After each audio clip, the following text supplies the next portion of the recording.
Okay.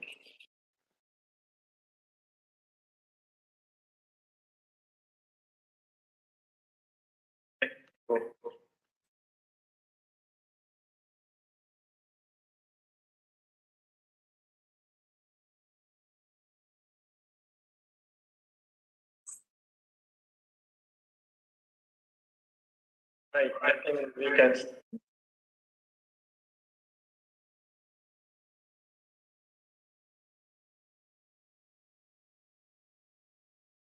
Assalamualaikum and a very good afternoon.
Assalamualaikum, Dr. Alouini, can you hear me?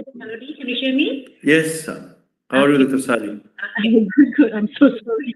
I'm late. I got confused with this arrangement. Anyway, Dr. Muazzah, can we start? Yes, I'm ready. Okay. Hold on, let me just find your.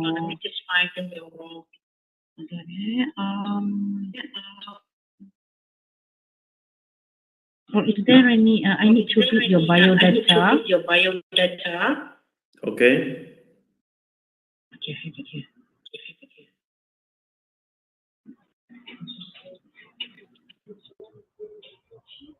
Oh, I don't have it with me, Prof.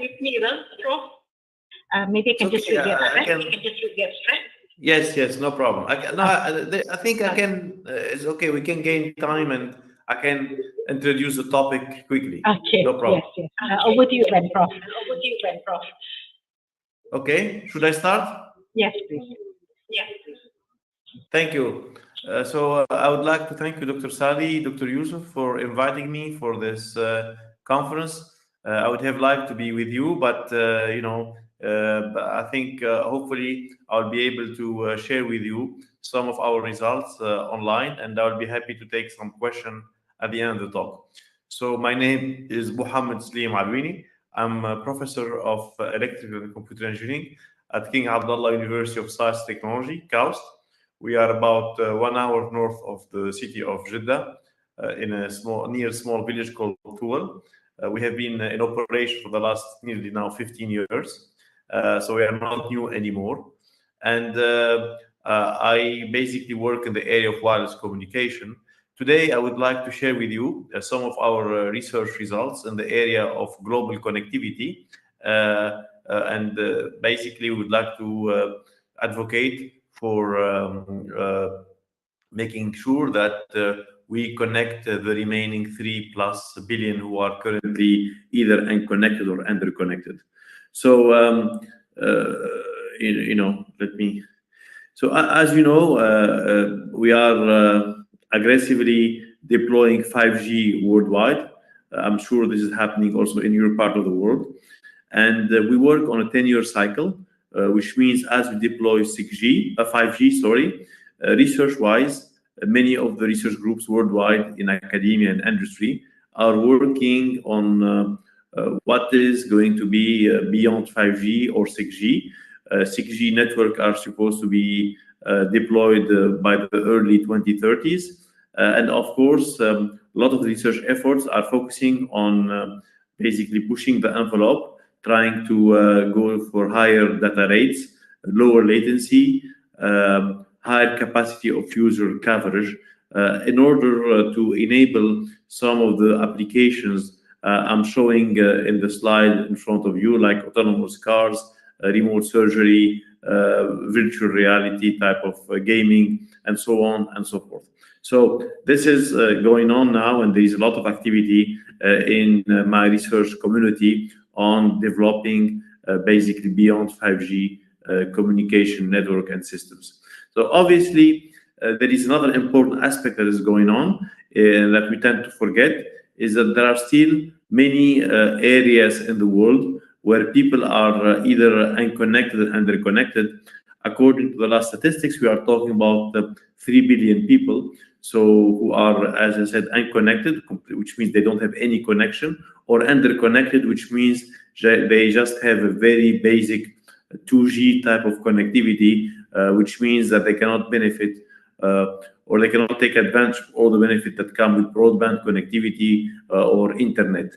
The reasons are many. There are many, actually, even social reasons, lack of, let's say, relevant content, difficulty to access language that is widespread in the internet. So obviously, this is not the focus of today's presentation, but I would say that there are also some technical and economical reasons behind this connectivity divide. And many of us that are working in this area of beyond 5G and 6G believe that we should put extra effort trying to basically, let's say, bridge the digital divide and connect many of these unconnected people worldwide. Why this is important? Because if you bridge the digital divide, you can basically break this vicious cycle that is being shown in the slide in front of you, and enable actually many of the opportunities that come with the internet, including remote health capabilities, remote education, the ability to bank the unbanked. Many people who live in remote areas, in villages, in rural areas, don't have bank account for the very simple reason there are not enough, critical mass to open banks. Simply by having essentially a phone or a phone number will allow these people to start accessing financial transactions.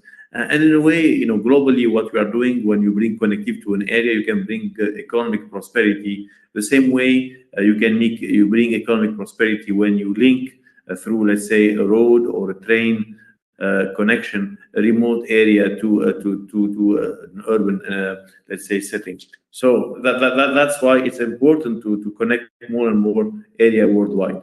Another important aspect is that actually beyond the fact that you are connected and connected, the fact that you are able to connect remote areas and bring good connectivity to these remote areas can reverse this trend that we have seen worldwide, where we have many more mega cities being kind of let's say developed, and the fact that we are able to connect some of these remote areas can incentivize or can make living in this area more interesting to people who are currently living in crowded, sometimes polluted, let's say, cities, and move to more rural or suburban type of environment, while still, thanks to a very good connectivity, keep working in a very efficient way and basically having a good quality of life. So in other words, we can move from the, what we can call a narrow concept of smart city to something broader, which is the concept of smart village, smart hamlet, smart rural areas, or let's say in general smart living. So that's basically another argument behind creating this global connectivity. Now, when you do research in this area, automatically you are solving some other kind of problems.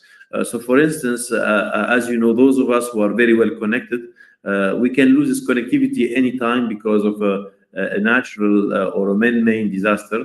And as such, like when the terrestrial infrastructure is destroyed, basically we become unconnected. And that, as such, trying to deploy network on demand for these kind of situations is important to maintain resilience of our networks. When we go to very crowded area, like a soccer game, a concert, and so on, we can have a surge of capacity and people start being unconnected because the network cannot cope anymore with this extra high capacity. You send people, scientists, let's say, in the middle of nowhere for scientific mission in the jungle or in the desert. Again, you may need to connect them on demand, and it's in a way a similar type of problems. And of course, military applications always can benefit from connection in areas that are not well connected.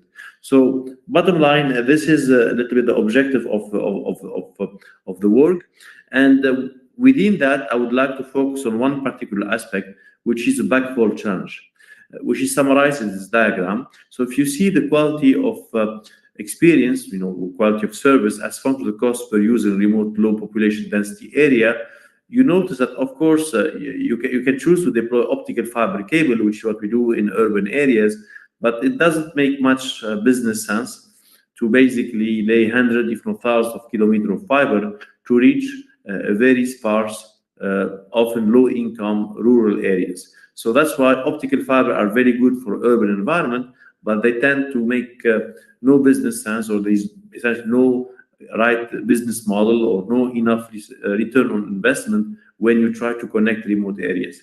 Now, you can also go for classical geosatellite, but they have been designed mostly for TV broadcasting, one-way TV broadcasting, so they have not been designed for two-way, basically, internet broadband connectivity, and as such, that doesn't work also. So what you need to go for is rather this upper left corner here that I'm showing. You want basically to get a high speed, and good quality of experience type of connectivity, but you want this to happen basically at a low cost per user. Okay, that's what we can call the objective of our research, or the global connectivity holy grail that we are all trying to achieve.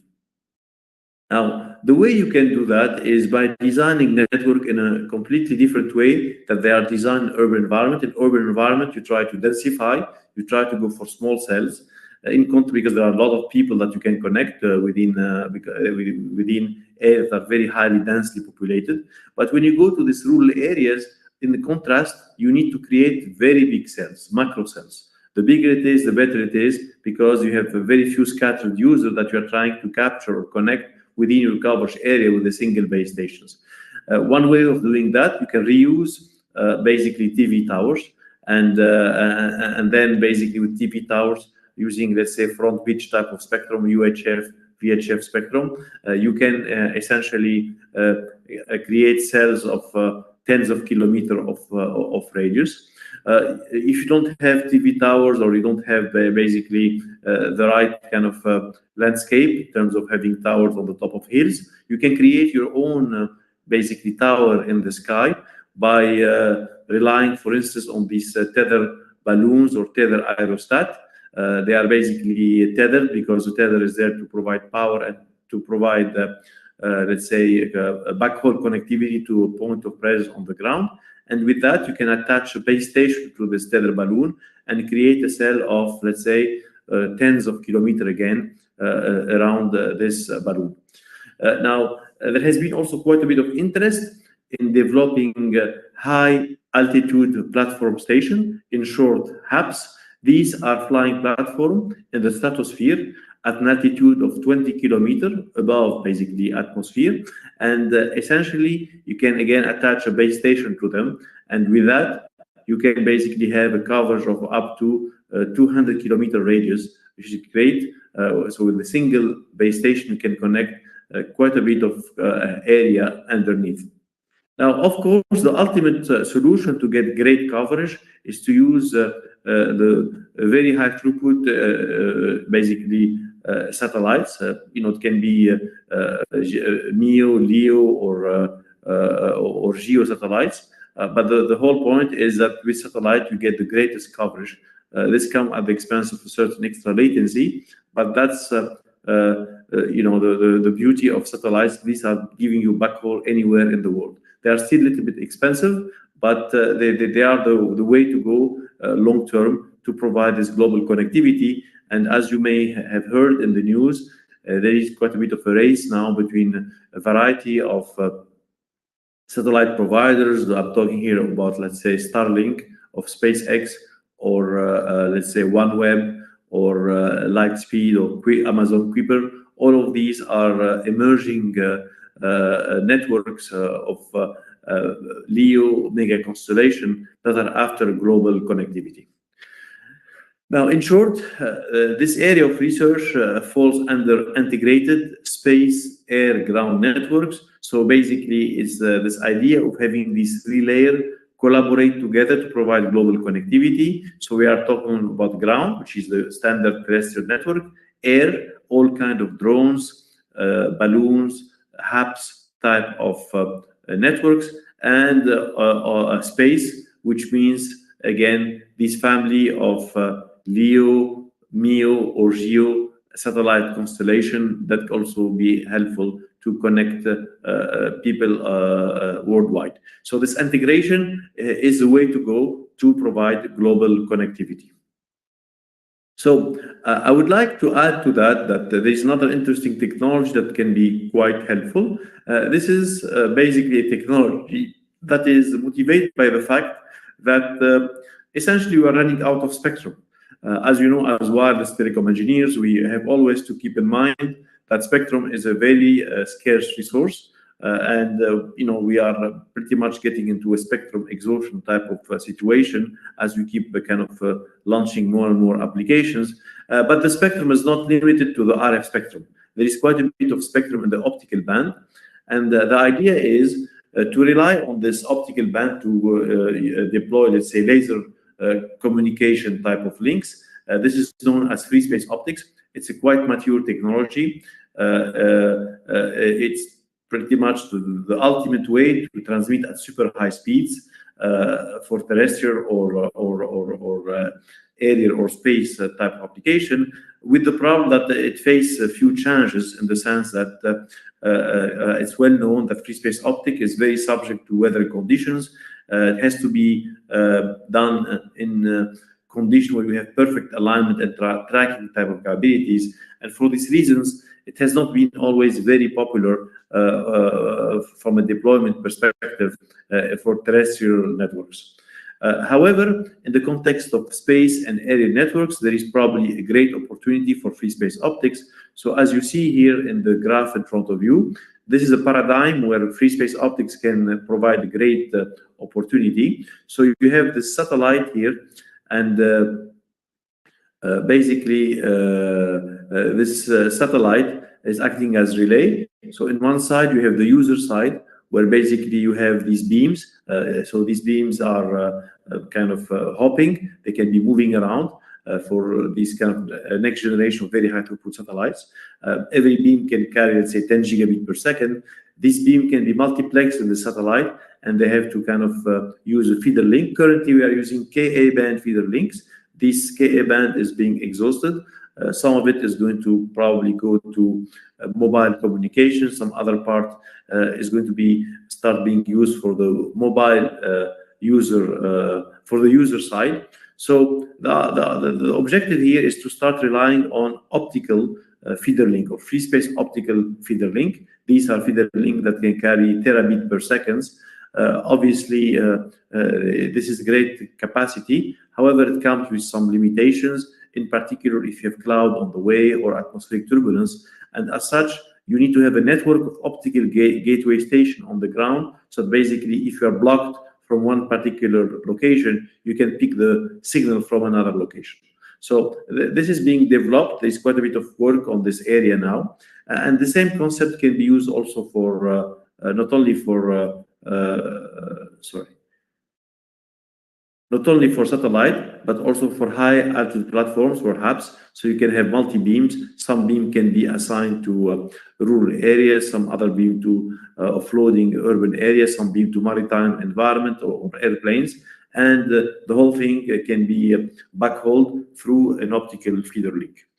Now, one of the issues we need to solve when we talk about free space optics or optical feeder links is atmospheric turbulence. So you have different level of atmospheric turbulence, and they essentially lead to what we call signal scintillation, which is like fading in the context of wireless RF communication. The signal is not stable at the receiver end, and you need to stabilize the signal to be able to communicate reliably. The way we model scintillation is a well-known gamma-gamma turbulence model, or gamma-gamma distribution. It's basically the product of two gamma random variables. One gamma used to kind of model small-scale turbulence, another gamma to model the large-scale turbulence. When you take the product of two gamma-gamma, you end up with this PDF, which happens to be written in closed form as function of the modified Bessel function of the second kind, and parameterized by the two parameter alpha and beta, which themselves are function of the so-called Rydhoff variance. So the Rydhoff variance is an indication of strength in the atmospheric turbulence. For a very simple scenario, like a horizontal link, essentially it is function of the distance between the two endpoints, the wave number, and the refractive index structure parameter. Obviously, when you deal with an aerial communication, which means ground to air or spatial ground to space, the Cn squared, this refractive index structure parameter, is not going to be constant. It's going to be function of altitude. It's actually also function of the average speed along the path. So you need to integrate over the whole, let's say, distance to get the Rydhoff variance. And then depending on the result, if you have a small number, then we say that we have a weak turbulence regime. If we have something around 1, then we call that a moderate turbulence regime. And when you have basically large Rydhoff variance, then we are operating in a strong turbulence regime. So if you look at this gamma distribution and change the Rydhoff variance, and basically indirectly are changing alpha and beta, you can have different kind of shapes or behavior, if you will. So of course, if you have a weak turbulence regime, like in green here, a small Rydhoff variance, then you have a light tail here, and you don't have a high probability of having a very low, basically, irradiance or a very strong scintillation. On the other hand, as you move to a stronger value of the Rydhoff variance, you move to a strong turbulence regime, like in red, where essentially you have a heavy tail near 0 for irradiance, which means you have a very strong turbulence type of situations. Now, one way to mitigate turbulence is to use adaptive optics. Adaptive optics relies on basically this concept of waveform corrector, basically invert what the turbulence do to the signal. It's like an inverse transfer function, if you will, and it can be implemented in the form of a liquid crystal display or an array of deformable mirrors. Like, for example, you can see here, you have a pure beam. It goes through a turbulent environment, you get distorted beam. If you use adaptive optic post-compensation, you can pretty much correct the beam. You can also do that in a post-compensation fashion, like shown here, or you can do it in a pre-compensation fashion, where basically you can do your adaptive optic post-compensation upfront based on a feedback channel. So you pre-distort the beam so that basically when it goes through kind of a turbulent environment, eventually you end up having a nearly pure beam because you have done your adaptive optics in a post-compensation fashion. So we have analyzed the performance of this system with this kind of adaptive optic type of compensation. What they do, basically, they reduce the level of the right of variance. So just to make a long story short, we're able to derive closed form expression for the basically, let's say,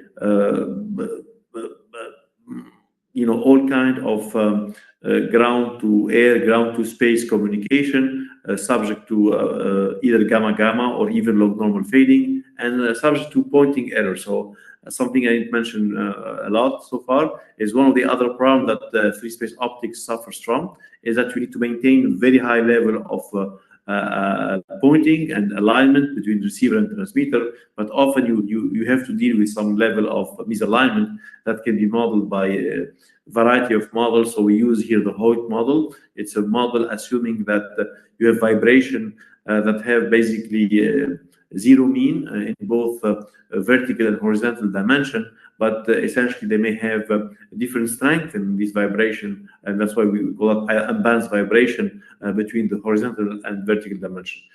Anyway, to make a long story short, we're able to derive a closed form expression for the arch probability in the case of unbalanced, and as a special case for the balanced case. This is a paper that is still going through the review process for gamma, and for the log normal, we derived some other results that have been published in the IEEE photology journals. Again, we were able to obtain closed form expression. So they are very handy because you can fully characterize now the performance of these FSO links for this area communication under a pretty much realistic turbulent and pointing error type of environments. So if you look at the results here, we are plotting the arch probability as function of altitude. So as you notice, first of all, adaptive optics always improve the performance of the system. So the adaptive optics are with these kind of small squares. So you see adaptive system with adaptive optics outperform system without adaptive optics. The curve with the square are always below the curve without squares. And then you notice that the downlink is doing better than uplink. The uplink suffers more because most of the turbulence happens to be in the lower part of the atmosphere. So the uplink is going to basically hit up front by the atmospheric turbulence, whereas downlink will be hit by atmospheric turbulence only towards the end, which means, as you know, atmospheric turbulence lead to this so-called beam wandering and beam spreading. When you are having an uplink type of situation, this beam wandering and beam spreading is happening from basically up front, from 0 kilometer all the way to, let's say, 20 kilometers if you are going from a ground to a HAPS type of connection, whereas downlink you start like with a very light type of turbulence, and only at the end you start being subject to this kind of way beam spreading and beam wandering. Now, on the other hand, when you look at horizontal links, basically at the same altitude, you see in particular if you operate at a relatively high altitude, above the atmosphere, the stratosphere, essentially you don't have to deal with any kind of atmospheric turbulence, which means that inter-satellite links, inter-HAPS links in FSO are very attractive because the only problem that you have to deal with is essentially atmospheric misalignment type of problem, but you don't have any atmospheric turbulence problem that that you have to deal with. Now, just to wrap up my discussion and to highlight the importance of this, let's say, integrated ground airspace network, we looked at this kind of situation. So basically, let's assume that you have a feeder link connecting, let's say, a satellite to a ground stations, But then, because of, as I mentioned to you, sometimes you want to make it even more reliable, you can have backup RF links, but sometimes that's not enough. So recently, what has been proposed is to use HAPS or a HAP as a relay in order to make this end-to-end connection more reliable. So this paper by Singapore, from our colleagues in Singapore, published this paper proposing to use this relay, HAPS, and the idea is that the HAPS can, particularly for the uplink, can decode, clean up in a way the signal went already through atmospheric turbulence, clean it up, regenerate it, and retransmit to satellites. And indeed, that can generate some extra performance gains. Actually, we analyzed in detail the system and the different turbulence and the pointing error model. And also, we ask ourselves, the key question is, how can we, let's say, optimize the position of these hubs? Okay, so what would be the best position of the hubs? So if you will, this is the problem statement in a very simple fashion. So you have a ground station talking to a satellite. So of course you have the option of going directly from a ground station satellite through free space optics. And then there is the other option to go through a HAPS. And if you go through a HAPS, the question we ask ourselves, where do you position the HAPS? Should you put it midway here between the transmitter and the receiver, or actually should you put it just on the top of the, let's say, ground station? Now, to make a long story short, we analyzed this type of system based on the results I showed earlier, because we have some closed form expression now for the end-to-end performance of these kind of systems, subject to turbulence and pointing errors. And what we have shown is that obviously, you see here, as basically you look at the direct link in blue, that's kind of the worst performance. So using a direct link without any relaying is not really the way to go. If you use the relay, then obviously you start getting better results. That's blue all the way to kind of blue sky type of curves. And then the optimal location actually is when you place this HAPS just on the top of your ground station.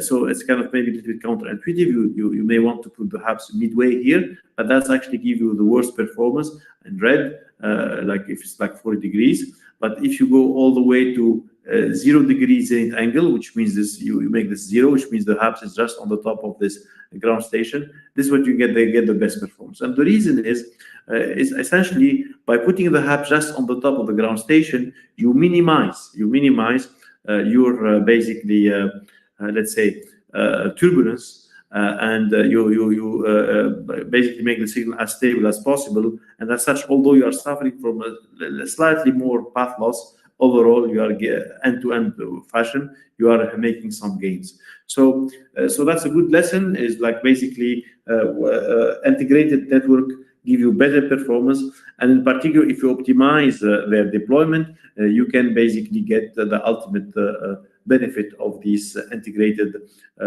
ground airspace type of configurations. So with that, I don't want to take too much more time for my presentation and leave time for questions. What I would like to say is that air and space network are growing at a fast pace for a variety of applications related to connecting and connecting the ground, but also for rural post-disaster, connecting airplanes and ships in the sea, as well as urban offloading broadband communication scenarios. And the free space optics can be an interesting technology that, to be honest, has been struggling to become massively adopted for terrestrial application, but that might have an advantage for aerial and space communications. With that, I think there are a lot of interesting research direction to further improve FSO systems for this type of deployment in order to reach what I called earlier, this holy grail of global connectivity, which means a global, reliable, and affordable broadband for all. So with that, I would like to thank you all and basically share with you this quote that Tesla made about 20 years ago, showing that already he was thinking in a 5G, 6G terms. And essentially what we are all working on these days is basically trying to go towards this vision that he had, again, 100 years ago. With that, I would like to thank you, and I would be happy to take some questions. Thank you. Thank you, Prof. Alouini. Is there any question from the floor? I have a few, but let's get our participants to ask questions first.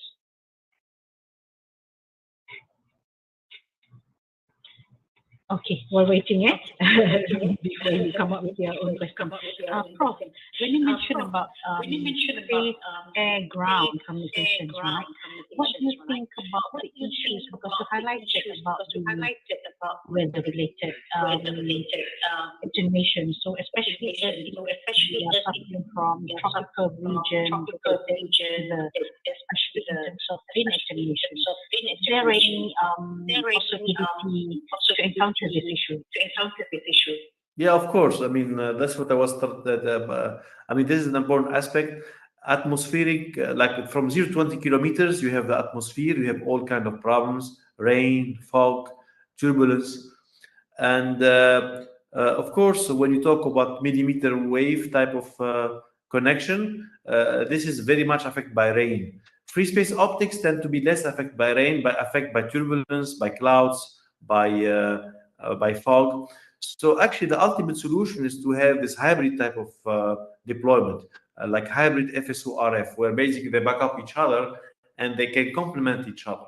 And they can make this link ultra reliable, because if one link fails, let's say the RF link, the FSO picks up, and vice versa. Yes, there are ways to kind of mitigate the effect of weather conditions through a hybrid type of deployment, and also by using site diversity, which is already being used for rain. So basically, if you have one link that is not operational because of strong weather conditions, you can pick the signal from a different location and use site diversity. Yeah. The other question I've been thinking about the IoT. So how do you think the sensors at the end of the SAG network, how can this small sensor be integrated and the system performance can be ensured from your own experience? Okay, thank you very much. So obviously, IoT device, we are talking about completely different type of application. This is a much lower data rates, but they are also very low power type of devices. So you can always, there are always two options to do that.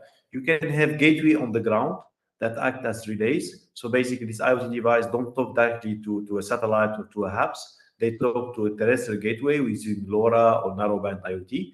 And then that gateway, to be backhauled, it can be kind of connected to the air through a feeder link, kind of. Okay, so that's one option. But actually, more and more, this type of deployment, of course, requires some ground infrastructure, and sometimes it's not desirable because you need to power these relays and make sure that you maintain them and so on.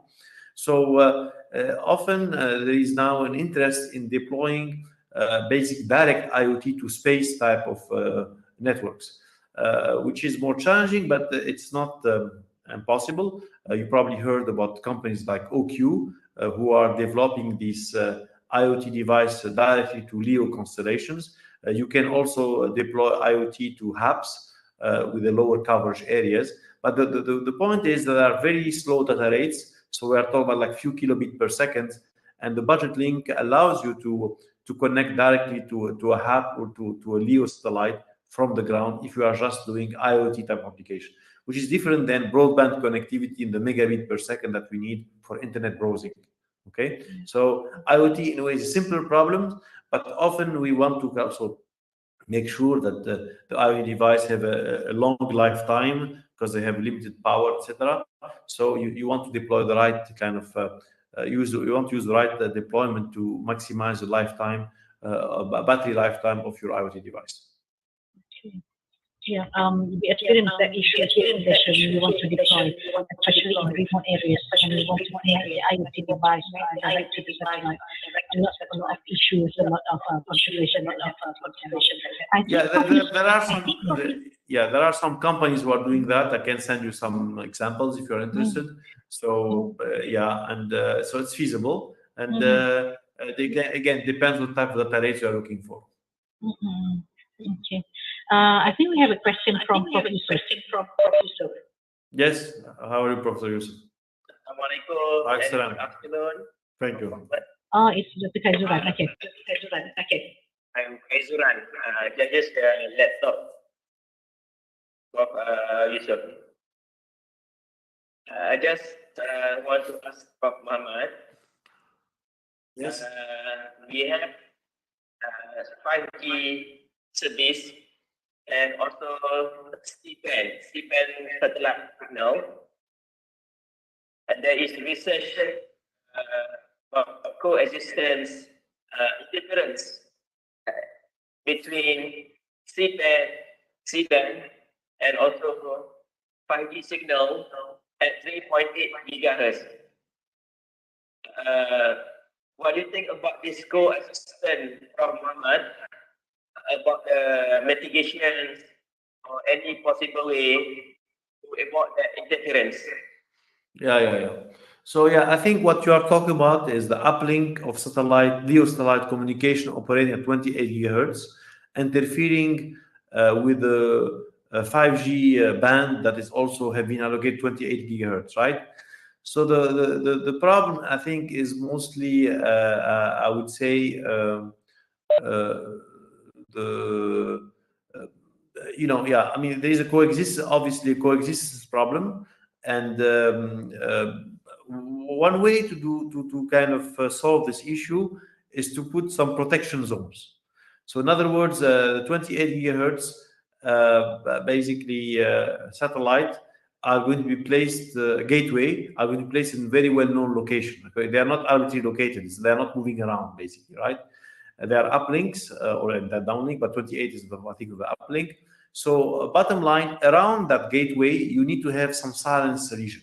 You should not allow mobile to connect within, let's say, a few kilometer radius around that gateway station. So as you know, mobile have multiple options to connect. They don't connect only 28 gigahertz.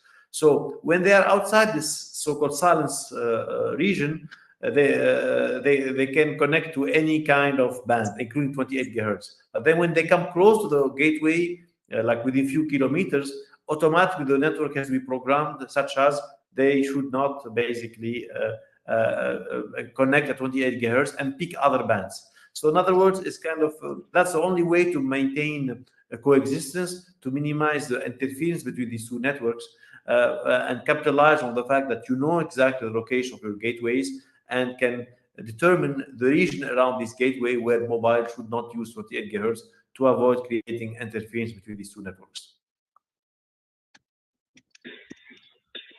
Okay, thank you. Thank you very much, Prof. Okay, any more questions from the floor? If none, then thank you, Prof. Alouini, for your very interesting talk. Let me know more about your work, and hopefully we can establish some collaboration. Thank you. Thanks for inviting me, and let's keep in touch. Thank you. Yeah, we hope you can come to Malaysia soon. Thank you. Thank you very much. Inshallah. Okay. Thank you, Prof. Alouini, and over to you, Azhar.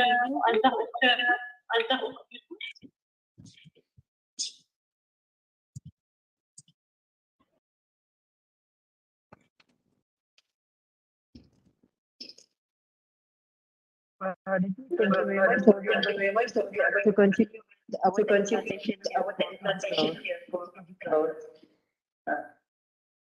Can you hear me?